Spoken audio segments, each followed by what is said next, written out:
I'm James Winter, the Internet's private investigator. Are you a new or aspiring private investigator in the province of Ontario? Do you wonder what are private investigation agencies looking for in new investigators? Well, have a seat. I'm going to explain it to you.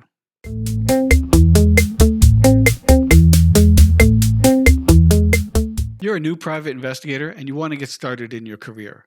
Soon you're going to be going to job interviews. Sometimes those job interviews are going to be online, in Zoom, for example, or in person in an office. Either way, you don't want to screw it up. I teach the Ontario Private Investigator Training course in conjunction with Investigations Toronto.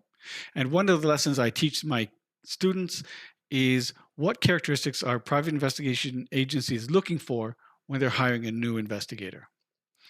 This is an actual lesson that I teach in the class.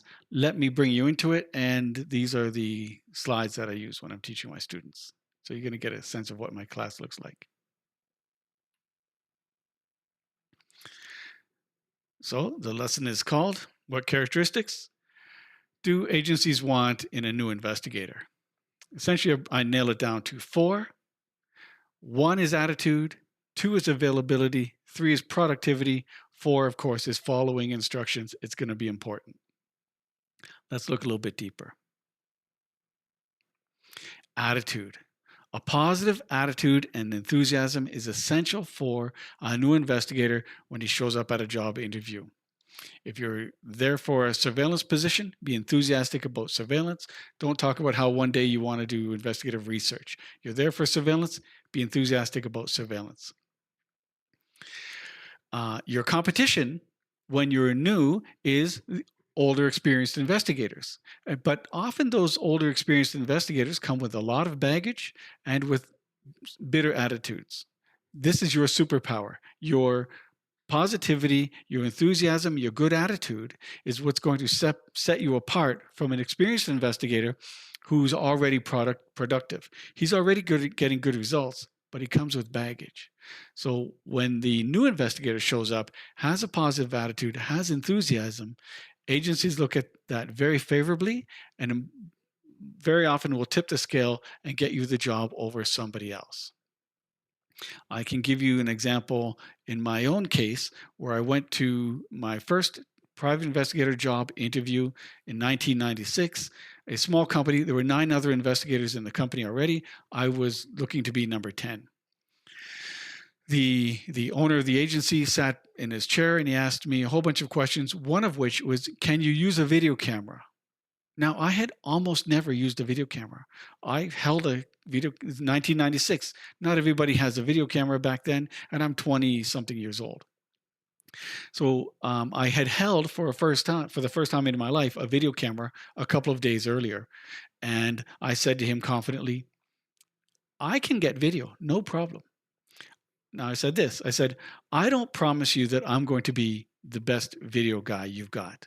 He's got 9 other guys, all of them with way more experience than me. So I can't BS him. I said, I don't promise you that I'm going to be your best video guy, but I can promise you I won't be your worst. Now that sounds good to his ears, right? He's got 9 other guys. I imagine some of them were better performers than others. You know, there's always someone at the bottom of that performance list. And I essentially said, I'm going to be better than that person. With no experience, I'm going to be better than someone who has experience. It just showed a good attitude and enthusiasm for the work. He leaned back in his desk and I remember he put his sunglasses arm in his mouth and he said, start Monday. And it solved a lot of financial problems I was worried about getting that job. It was really important to me. So having that good attitude is going to go a long way to the company looking favorably on hiring you. The next area we're going to look at is availability. Anyone starting a new career as a private investigator has to be prepared to work long days, to work weekends. Virtually every weekend you're going to be working. You're going to be working at inconvenient times, inconvenient places. You're going to be called to travel. Be prepared to travel on short notice as well. The investigator has to be flexible and expect that the schedule that they have been told a week in advance, expect that to change and be flexible with that. Don't stress over it.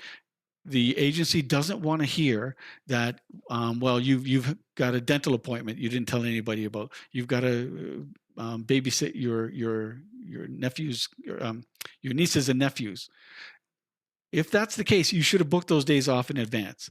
Having not booked them off, you can't now say, oh, well, I have other plans. They don't want to hear that, especially from a new investigator. That's the stuff they hear from experienced investigators, and they don't like it from them. They definitely don't like it from an inexperienced investigator. The agencies, your manager, they're not trying to ruin your weekend. They're assigning this because the client assigned it, and they've got to hand it to somebody. Your turn, you're going to go out and do it. You're going to keep a positive attitude about it. I've missed many birthdays, social events, church events, family functions, because I've just been called to work at unexpected hours and unexpected locations. Think of it as an adventure. You're going to you're living in the GTA, for example, and they need you in Windsor. Go to Windsor. It's going to be interesting. It's something new. Keep that positive attitude and adapt to the changes.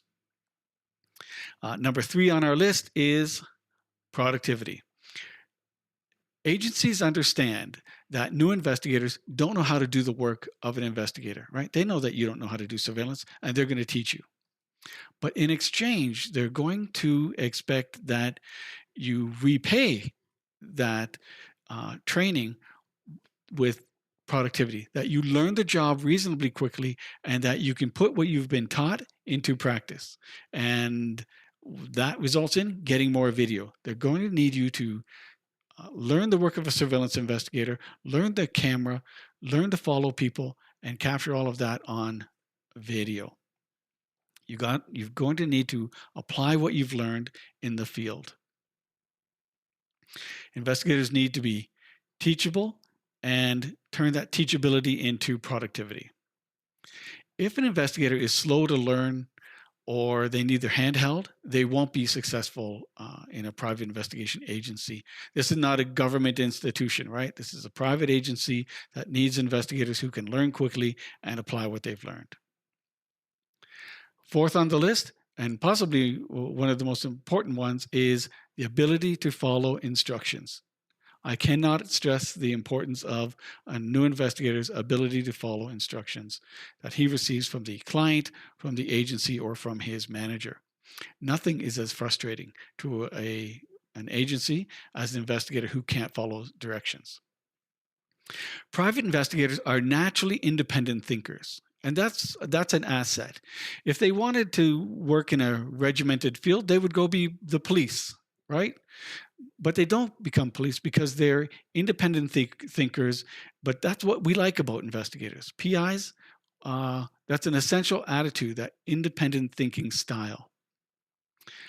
But they can only be done within the framework of instructions and directions from the client, from the agency, or from your manager. When investigators refuse to follow instructions or are incapable of following instructions, that puts at risk the investigation, and it puts at risk the relationship between the agency and the client, because the client has given those instructions because the client expects those instructions to be met. And if we aren't meeting those or aren't following those instructions, then we risk the relationship between the client and the agency, which means we're not going to have any work for that client anymore. That's bad for everybody. Now, of course, there are going to be circumstances where an investigator can't follow the instructions. There's going to be circumstances where it's impossible or imprudent to follow the instructions. Those examples are going to happen. They're going to come up. Those situations are going to come up. But the investigator must be prepared then when everything's said and done. They're going to have to clearly articulate why they deviated from the instructions and justify their actions. But other than that, it's going to be an important characteristic that an investigator is capable of following instructions. If you're not, you're going to hear about it real fast. So I hope this information is helpful to you as a new investigator. By understanding what agencies are looking for when they're looking for new investigators, it will help you secure jobs more and make you a more successful investigator when you're starting out. So if you're an aspiring private investigator and you're looking to take a private investigations course, you can reach out to me. You can find me at www.jameswinter.ca. Email me, james@jameswinter.ca. Look for Investigations Toronto, www.investigationstoronto.com. And we will hook you up with our course and get you well on the road to becoming a private investigator and having a successful career. This is just a taste of what the course will look like if you take our course.